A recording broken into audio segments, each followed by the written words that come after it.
They have this pre-stomach, which is called the rumen.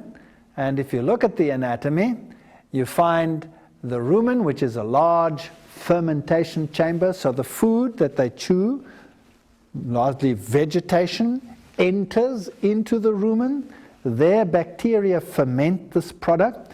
And in ruminants with a cloven hoof, this food is regurgitated, goes back into the mouth, is chewed over and over and over, and goes back into the rumen. And then it passes through various chambers like the omasum, the abomasum, and eventually comes to the true stomach, the abomasum, where it is digested. And this fermented food passes all the way through the intestine, and the rest is then defecated.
They tend to practice coprophagy.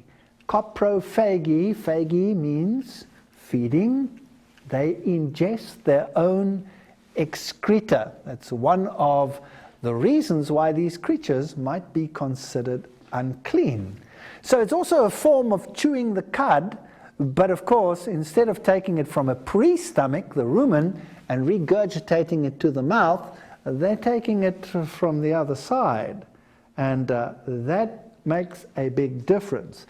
When the food passes through the intestine, then waste products are left together with digestible products at the end.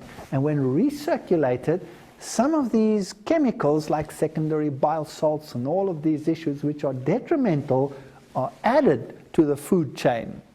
So a rabbit, for example, rather than having a pre-stomach like a cow, has the fermentation taking place in the cecum, which is at the end of the intestine. So now there's only one possibility. You can't put the entire intestine into reverse, so the product has to pass out of the intestine, and the rabbit produces two kinds of feces. One is the pellet form, and the other one is a soft form, which it eats directly from the anus, and thereby the bacteria and the fermentation products which make the meal complete are re-ingested. But because it passes right through the intestine, you have some of the secondary products which are harmful also passing through the intestine, and this animal therefore has a higher toxic load than would a ruminant under normal circumstances.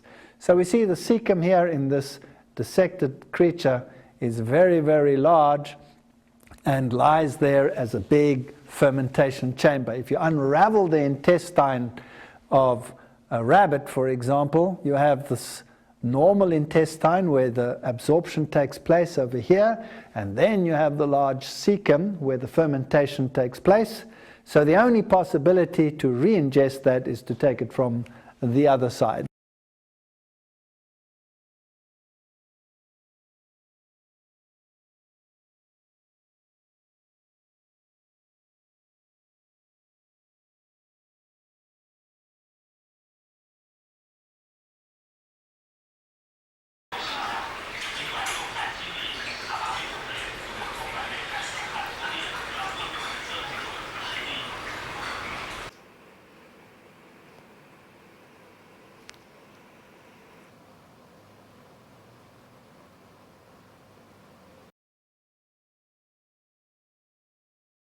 This is our rabbit, Nathan, also known as Ranger Rabbit.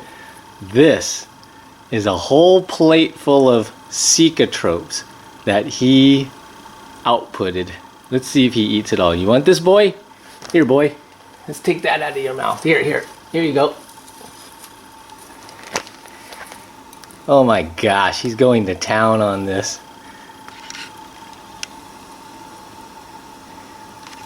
I can't believe you really like that.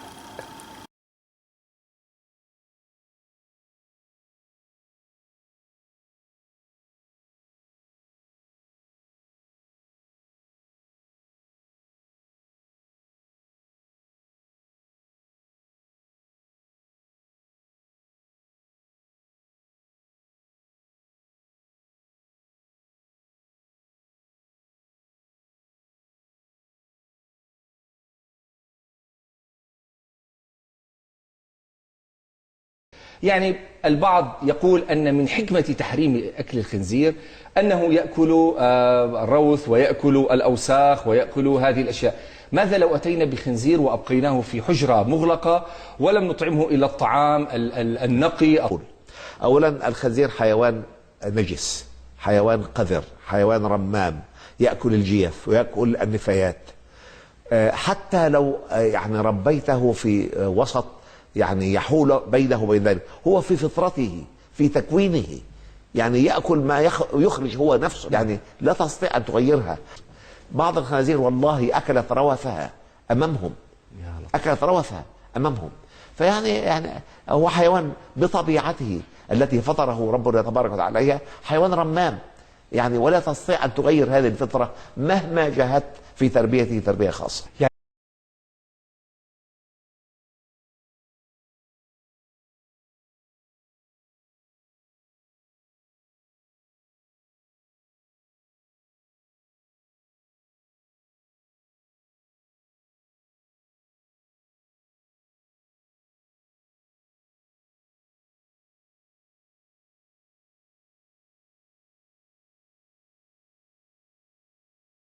Now, an animal like a fish, which has fins and scales, is very interesting because somewhere in its life cycle, it is largely herbivorous, even if it is in the younger or larval stages that it is herbivorous. A fish is an amazing creature. It has a very high ability to detoxify itself. And of course, being situated in water, it's thermal. Eels, lampreys, catfish, all of these don't have scales. Now, where do they fit into the food chain? They are largely scavengers, and they will eat virtually everything. So they fall into the category of biological accumulation. They accumulate more toxins than the others do, and therefore should be considered unclean. Sharks and rays would fall into the category of the unclean, and they're a fascinating group of animals.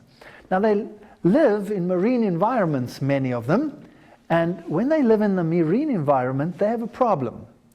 They don't have the ability of the fish that have fins and scales to rid themselves of the salts which constantly move into the body as perfectly as the others do.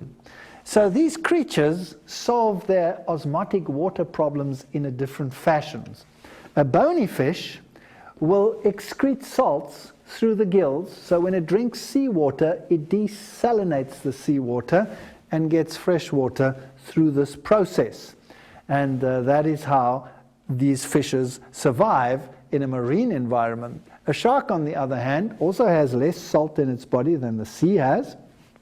So you would have the problem that water tends to leave the animal. It has a salt gland in the rectum whereby it can get rid of some of the salts, but it solves its water problem by retaining urea.